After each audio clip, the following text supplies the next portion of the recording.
कुशीनगर कुशीनगर कुशीनगर घर है यूपी के सबसे टॉप शहर है। एहिजा के लोगवा कमाल करेला, छोटी छोटी बात पर बवाल करेला। बुद्ध जी के यहाँ नाम गुजला, देश विदेश के लोग पूजेला। यहाँ के लड़की खूबसूरत होली स, दूध से नहाए वाली मूरत होली स। लड़का यहाँ के स्मार्ट होना स, गुंडा मवाली सबके बाप होना स, गुंडा मवाली सबके बाप होना स। गर्मी देखब तो ठंडा जीब हो, ऐठल मैठल भुला जीब हो। नेता बदमाश सब हवे हमारे यार, चुटकी में बबुआ टंगा जीब हो, चुटकी में बबुआ टंगा जीब हो। ऋतिक जायसवाल के बाद दुनिया दीवाना, अमृता गावे खाली हिट वाला गाना। जिंदगी के चलो प्रमोशन कइल जाए, कुशीनगर नाम बाबू रोशन कइल जाए। बच्चा बच्चा रैप अब करत ताटे हो, गंगेश के टैग सब करत ताटे हो। प्यार वारा नाही भाईचारा बाटे हो, सथाई में कृष्णा खड़ा बाटे हो, सथाई में कृष्णा खड़ा बाटे हो। अभी भोजपुरिया माटी के लाल के टीम पहुंचल बा बुद्ध के नगरी कुशीनगर में। रोशक बता दी कि एगो जो टीम दिखाई दे रहा, रोशक बता दी कि विद्या टेडी जना टीम के नाम पड़ी। और ये टीम एबरा कुशीनगर जनपद में एकदम तहलका मचा दिला बा पर के माध्यम से। जौन भाई साहब बानी यहाँ के नाम पड़ी गंगेश कुशवाहा जी। और यहाँ के कुशीनगर जिला पर कुशीनगर जिला के जौन बेहद जौन नाम चिन्ह जौन जगह बाड़ी सन, जैसे तुरपट्टी, भगवान बुद्ध के नगरी कुशीनगर, फाजिल नगर, जोकबा, तमाम ऐसा जगह के नाम बाड़ी सन की प्रचलित जगह बाटे वो जगह के नाम से। और यहाँ के जौन लड़का लोग होला लोग कौन राइटर हमारे साथ में देखते कि जौन काला टी शर्ट पहनला बनी वहाँ के मौजूद बनी। सबसे पहले हमने के गंगेश मौर्य जी से बात करम सन, जौन की हाल फिलहाल में कुशीनगर में चर्चा के विषय बनी। सबसे पहले गंगेश जी स्वागत है भोजपुरिया माटी चैनल में। जी थैंक यू भैया।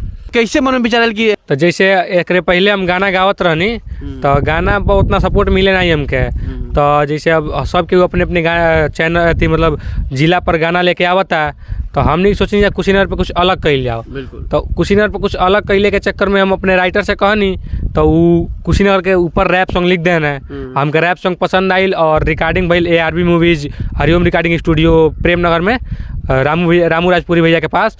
और उसके बाद से ई रैप इस समय पूरा कुशीनगर में बहुत अच्छा बाज जाता है एकदम। इंस्टाग्राम पर भी कुशीनगर जिला के लोग आशीर्वाद दे रहा। हाँ आशीर्वाद बहुत बढ़िया से मिलता, पूरा ट्रेंड करते हैं इंस्टाग्राम पर। अच्छा चैनल के नाम का पड़ी, जैसे दर्शक लोग जुड़ पाए उनसे उनका आशीर्वाद देवे, अपन प्यार देवे। ARK गंगेश 07 पर ई वाला रैप आ चुकल बा, ARK गंगेश 07। तो हम चाहें कि बिना कोनो देरी कैले सामने एक पहले भी रोल कुशीनगर में विद्या टेडी चैनल के नाम हुए ये भाई लोग के आशीर्वाद लोग यहाँ लोग के जौन टीम बाटे, टीम में जौन सबसे पहले तो यहाँ के जौन कलम बाटे, कलम में बढ़न जादू बा, कलम के जादू से सब लोग के मन मोह ले तरी।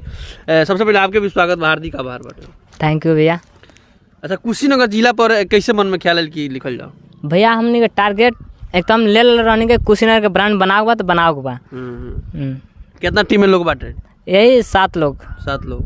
अच्छा चलो टीम जगह के जो नाम रखला बनी काहे के लोकेशन लिहल गइल बाटे शूटिंग वीडियो में हर जगह के लोकेशन बाटे, जैसे कि दुधही के, पडरौना के, फाजिल नगर के, जोकबा के, तुरपट्टी, सूर्य मंदिर के भी बा और कुशीनगर के भी बा।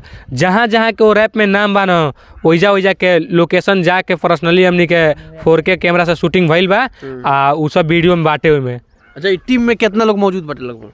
ये 7 लोग के टीम बा हमनी के। 7 लोग के टीम। हाँ तो बिल्कुल हम चाहें तमाम कुशीनगर जनपद वासी से और तमाम बिहार तक भी वीडियो पहुंचा था हमने बिहार वासी लोग से भी कि बाबू लोग का आशीर्वाद दिया और आगे बढ़ाई। बाकी धन्यवाद। ये वीडियो सब कैसा लागल हो कमेंट करके बताइए। बाकी जय भोजपुरी, जय भोजपुरिया।